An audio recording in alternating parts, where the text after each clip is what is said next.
Hello friends and fellow seekers of the good, true, beautiful. It's Mike here, and this is Identity Matters. So this month I want to talk to you about a foundational truth, a foundational piece of coaching work that really transcends almost everything that we do in coaching, and it is encapsulated in a single word, and that word is identity. So I'm going to be doing some broad strokes on this in this video, and maybe do some dips into a couple of different ideas for kinds of work you can do around identity.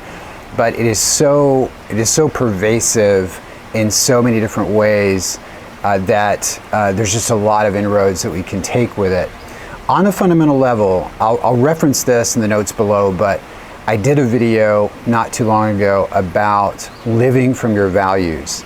And on a fundamental level, the way you find identity is through living your values more and more in your life. Because what happens is, as you live your values, another way to say that is, as you follow the path of aliveness in your own life, in other words, as you spend more of your time, minutes per day, engaged in things that make you come alive, that actually activate the aliveness within you, both body, soul, mind, spirit, all of it. When you're kind of firing on all pistons, what the effect of that is that you become yourself. You end up showing up in a way that feels authentic and true and real and you. You feel like you're you in a way that you don't when you're playing a role at the office, when you're playing a role at church, when you're playing a role in your family.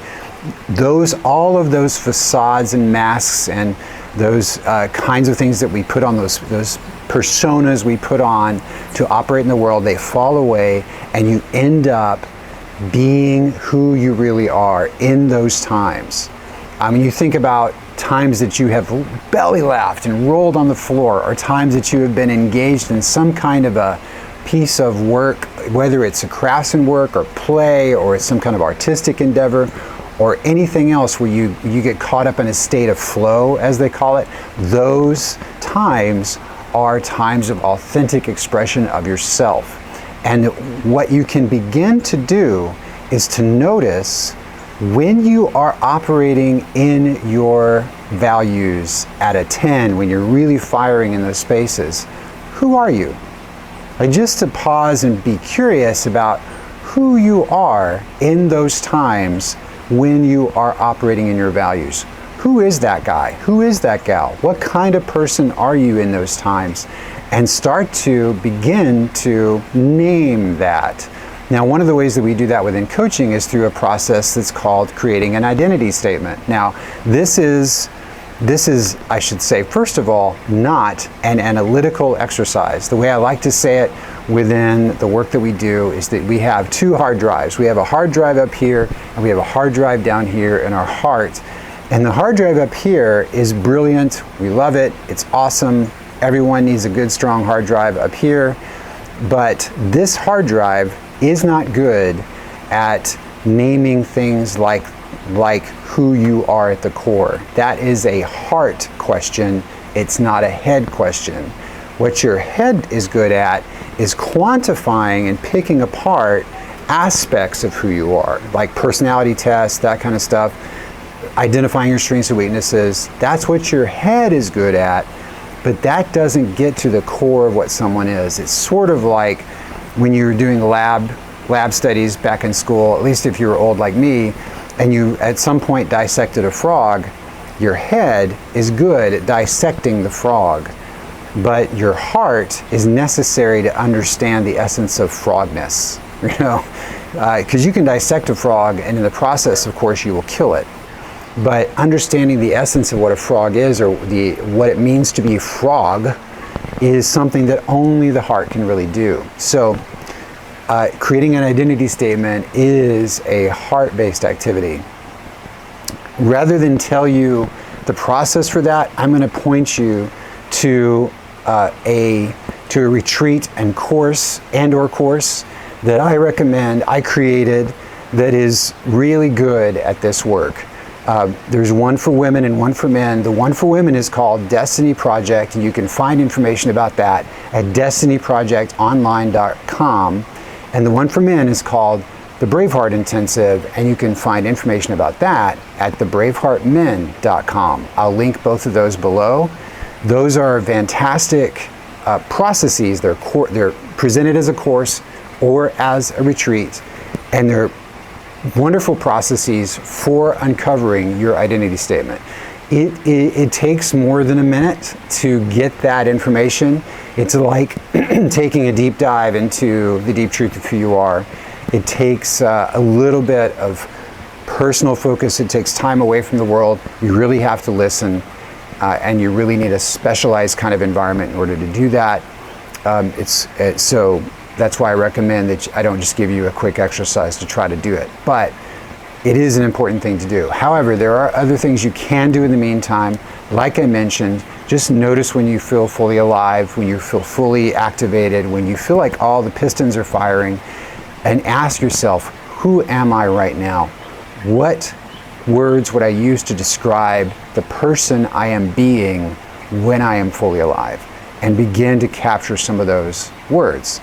The other thing I can do, I have another video I'll link below that I also created about the story of your life and how the story that you're living is never, the one that you created as a kid is never actually the true story, and how you need to figure out how to hack into that and rewrite the story of your personal narrative to better fit the actual truth of who you are. That takes some work too. And so there's some work in that video that will help you as well. Also, identity is emergent. Identity is always changing. Identity is always, you're always in the process of becoming. This is something that sadly a lot of adults don't recognize. We do understand childhood development. We understand that when you're a baby, you don't stay a baby. You grow into a toddler, you grow into a young child, you grow into a young adult, etc., etc. But for some reason, a lot of adults seem to think that by the time you're in your mid-20s or your late 20s, maybe by the time you're 30, you have settled in and that's who you are for the rest of your life, until maybe you get to be old and crotchety, and then you're suddenly an old and crotchety version of yourself.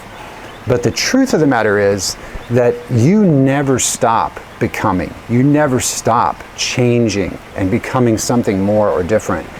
The key there is to recognize that you are always in the process of unfolding, and that if you choose to, you can make that process generative and expansive. You can continue to grow and learn and change and become something more, something deeper, something wider, broader, and more expansive than you currently are.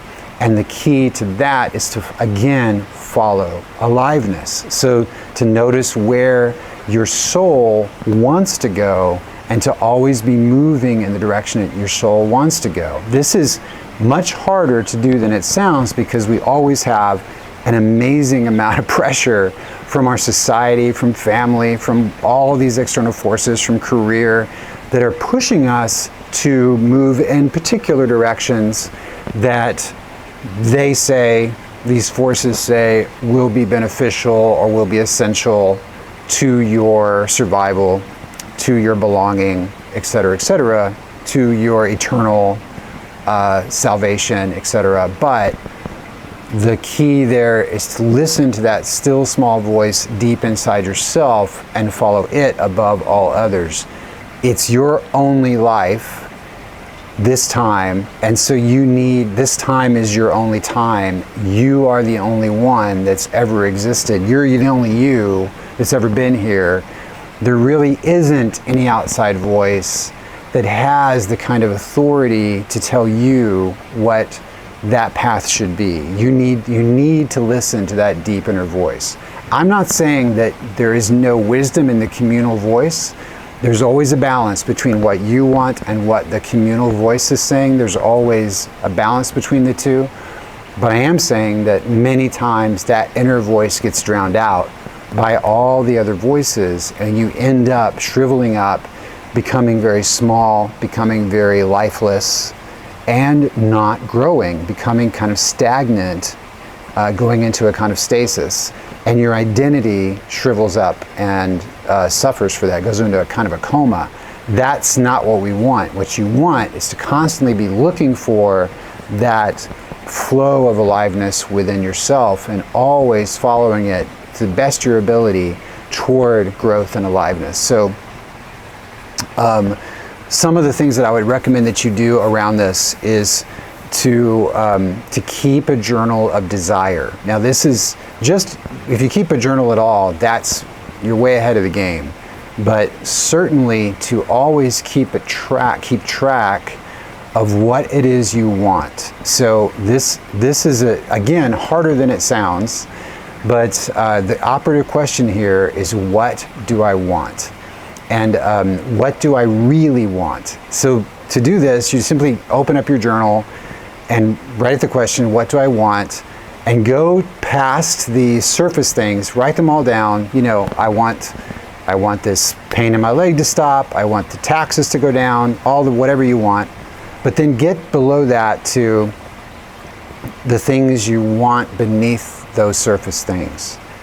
What do you really want? And the point here is to get as honest as you possibly can. Like, write stuff down that is scary to write. I'm not kidding.